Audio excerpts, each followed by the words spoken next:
my name is Carol and I'm a care home parent. I'd like to tell you how I became a care home parent. I was looking after my husband for 10 years. He had dementia, and when he suddenly died, I was left with a void in my heart. I did all the widow things. I renovated, I bought new clothes, I did gardening, but nothing seemed to fill the void. My children live all over the world, and with my grandchildren, and all I had was my dogs. When I arrived, I met April, who was then the care home coordinator, and she described the program to me for an hour, and her enthusiasm was contagious. The next day, April phoned, and we made a plan for April and Ellie, the manager, to come and give me an interview. And what an interview it was. I told them the good, the bad, and the ugly about myself. For the first few years, I wondered if I was making an impact on these kids' lives. But at every meeting that we had with the care home parents, Ellie would always assure us that we were making an impact. We may not see it right now, but we would in years to come. And true to Ellie's word, I started to see it. One day, I had a call from one of the young ladies that I'd had 2 years previously, and she asked if she could come over and see me, and I said, of course, come for tea. Well, in she walked with this beautiful baby boy. He was chubby and red rosy cheeked. He was into everything, and he was just wonderful. She apologized to me for being so much trouble, she thought she was, and as she was leaving, she gave me a hug and she said, Carol, I just hope I can be as good a mom to my son as you were to me as a care home parent. And I remember thinking, true to Ellie's word, I did make an impact on one of these kids' lives.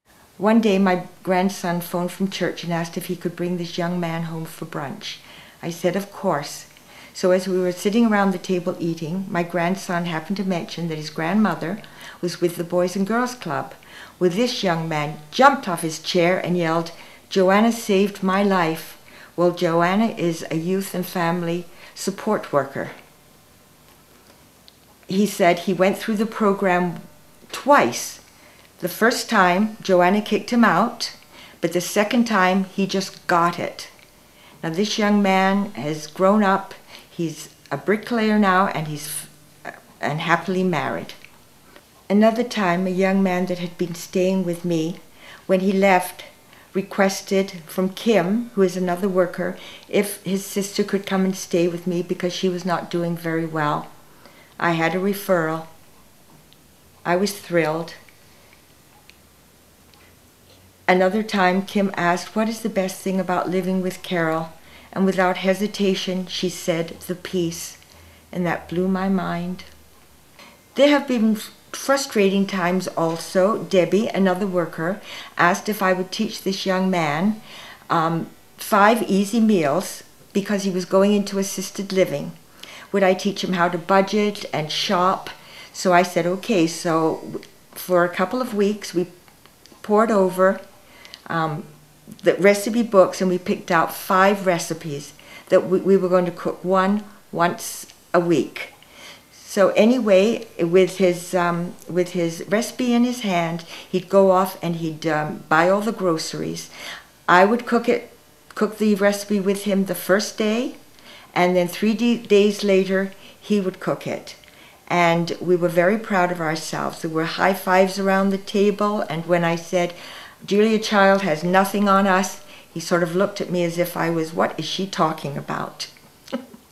Anyway, after the 5 weeks, and when we'd finally cooked the last meal, he came home one day and said, Carol, he said, I've just read a pamphlet on farm animals, and I am never going to eat meat again. I am a vegetarian.